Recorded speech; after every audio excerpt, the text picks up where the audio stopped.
Hi friends, Mecheri family വ്ളോഗ്സിൻ്റെ പുതിയ വീഡിയോയിലേക്ക് എല്ലാവർക്കും സ്വാഗതം. അപ്പോൾ കുറച്ച് ദിവസങ്ങളായില്ലേ വീഡിയോ ഒക്കെ ഒന്ന് കണ്ടിട്ട്. വീഡിയോ അപ്ലോഡ് ചെയ്യണമെന്നൊക്കെ ഉണ്ടായിരുന്നു, പക്ഷേ സാങ്കേതിക പ്രശ്നങ്ങൾ അത് നടന്നില്ല. ഇന്ന് മുതൽ വീണ്ടും ഞാൻ തുടങ്ങുകയാണ്. നിങ്ങളും കൂടെ ഉണ്ടാവണം കേട്ടോ. അപ്പോൾ ഒരു ദിവസത്തിൻ്റെ പകുതി എങ്ങനെ ചിലവഴിക്കുന്നെന്ന് നമുക്ക് ഈ വീഡിയോയിലൂടെ കാണാം. നിങ്ങൾക്ക് കണ്ട് ബോറടിക്കേണ്ട, എല്ലാതൊന്ന് ചുരുക്കി സെറ്റ് ചെയ്തിട്ടുണ്ട്. അപ്പോൾ അങ്ങനെ രാവിലെ പശുവിൻ്റെ കറവൊക്കെ കഴിഞ്ഞ് കാലിത്തീറ്റ കൊടുത്തു. അത് കഴിഞ്ഞിട്ട് വൈക്കോൽ കുറച്ച് കൊടുത്തു. എന്തായാലും പറമ്പിൽ മേയാൻ വിടും. ഇവിടെ സാധാരണ നാടൻ പശുക്കളാണല്ലോ, അപ്പോൾ അതിനനുസരിച്ചിട്ടാണ്, ഹൈടെക് ഒന്നല്ല. അപ്പോൾ നമ്മുടെ സാധാ ജീവിതമാണ് അവർക്കും. അതിനുശേഷം ഏകദേശം ഒരു 9 മണിയൊക്കെ കഴിഞ്ഞിട്ട് ചില സമയത്ത് വെള്ളം എടുത്തു കൊണ്ടുവന്ന് വെച്ചിട്ടുണ്ടാവും. ചിലപ്പോൾ എടുത്തു കൊണ്ടുവന്നിട്ട് വേണ്ടി വരും പശുക്കൾക്ക് വെള്ളം കാട്ടാൻ. അതാണ് ഇപ്പോൾ നടന്നുകൊണ്ടിരിക്കുന്നത്. മിക്ക വീടുകളിലെയും കഞ്ഞിവെള്ളം എടുത്തു കൊണ്ടുവരാറുണ്ട്. അങ്ങനെ അത് കാട്ടിയിട്ട് വേണം ഇനി കുളിപ്പിക്കാൻ പോകാൻ. അപ്പോൾ ഇവിടെ വെള്ളം കൊണ്ടുവന്നാൽ ആർക്കാദ്യം ചുറ്റുള്ള മത്സരമാകും.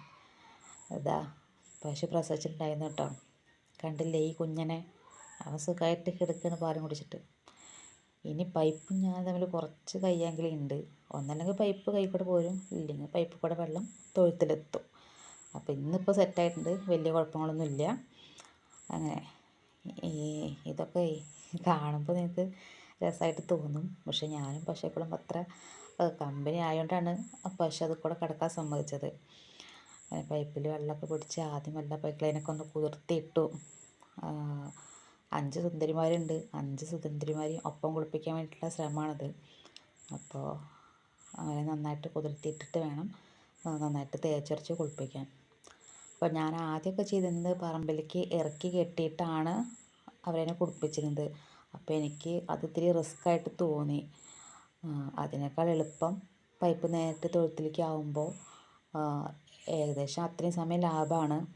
പിന്നെ മാത്രമല്ല, തൊഴുത്ത് ഒന്ന് ക്ലീൻ ആവാനും ഇത് തന്നെയാണ് നല്ലതെന്ന് തോന്നി. അത് കാരണമാണ് പൈപ്പ് ഇങ്ങോട്ട് ഇട്ടത്. അപ്പോൾ ഈ സമയമാണ് കേട്ടോ ശരിക്കും ഞാൻ ആസ്വദിച്ച് ചെയ്യണത്.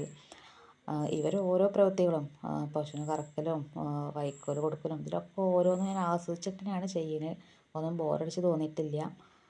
അപ്പോൾ ഈ സമയത്തൊക്കെ ശരിക്കും പറഞ്ഞാൽ ഞാൻ എൻ്റെ പാട്ട് ഇവിടെയാണ് പാടുക. അവരെന്തായാലും കേട്ട് നിൽക്കാറുണ്ട്, ഒന്നും ഇങ്ങോട്ട് തിരിച്ച് പറയാറില്ലല്ലോ. അതാണല്ലോ നമ്മൾ ഇഷ്ടപ്പെടാനും കാരണം. അപ്പോൾ ഞാൻ വിചാരിക്കാറുണ്ട് ഇവരെങ്ങനെ എന്നെ സഹിക്കണമെന്ന്. നേരെ മറിച്ചിട്ട് അത് വീട്ടിൽ പാടുമ്പോൾ അവിടെ മിണ്ടാതിരിക്കാൻ പറയാൻ ആൾക്കാരുണ്ട്. അപ്പോൾ അതുകൊണ്ട് എല്ലാ സമയത്തും ഞാൻ ഇവിടെ വന്നിട്ട് ഇവരെ മുന്നിൽ പാട്ട് പാടിക്കൊണ്ടിരിക്കും. പാടാറിഞ്ഞിട്ടൊന്നല്ല, പക്ഷേ മനസ്സിനൊരു ആശ്വാസം. അങ്ങനെ ഏകദേശം പശുക്കളൊക്കെ കുളിപ്പിച്ച് കഴിയുമ്പോൾ പിന്നെ മക്കളെ ആരെങ്കിലും ഹെൽപ്പിന് വിളിക്കും, ഒന്ന് പാടത്തേക്ക് കൊണ്ടുപോകണമെങ്കിൽ. കാരണം അവിടെ കുറച്ച് പോർക്കൊക്കെ പണിതിട്ടുണ്ട്. അപ്പോൾ അത് കൂടെ കൊണ്ടുപോകാമെന്ന് പറഞ്ഞാൽ എല്ലാവരും ഒപ്പം കൊണ്ടുപോകാൻ പറ്റില്ല.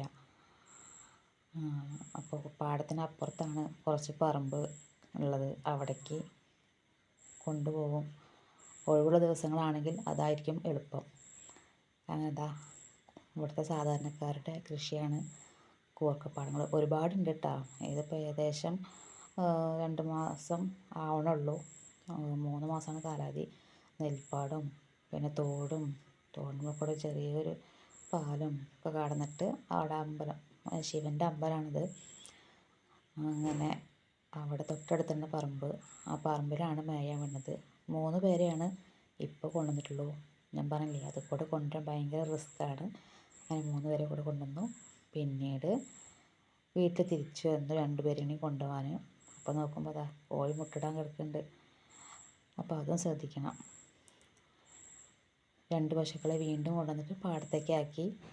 ഞാൻ വന്നപ്പോഴേക്കും ഒളിമ്പിക്സിന് ഓടി പഠിക്കുകയാണെന്നൊന്നും എനിക്കറിയില്ല.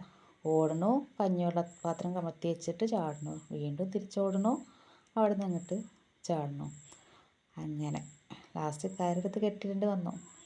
അപ്പോൾ ഇന്ന് പ്രതീക്ഷിക്കാതെ ഉണ്ടായതാണ്. ഒരാളെ കൊടുക്കാമെന്ന് വിചാരിച്ചിട്ടുണ്ടായിരുന്നു. അവർ വന്നു, എല്ലാം ഒത്തു. അങ്ങനെ അവർ കൊണ്ടുപോകാനുള്ള ശ്രമമാണ്. സങ്കടം തോന്നിയിട്ടോ, ഇങ്ങനൊരവസ്ഥയിൽ ഇത്രയും കാലം ഇങ്ങനെ കൂടെ നിൽക്കുമ്പോൾ അവർ കൊണ്ടുപോകുമെന്ന് പറഞ്ഞാൽ വല്ലാത്തൊരവസ്ഥയാണ്. അപ്പോൾ അവർ പോകുന്നത് ഞാൻ നോക്കി നിന്നു. അപ്പം ഇന്നത്തെ വീഡിയോ അത്രയേ ഉള്ളൂ. കണ്ട് ഇഷ്ടപ്പെട്ടവർ ഒന്ന് സബ്സ്ക്രൈബ് ചെയ്യുക, ലൈക്ക് ചെയ്യുക. Thank you.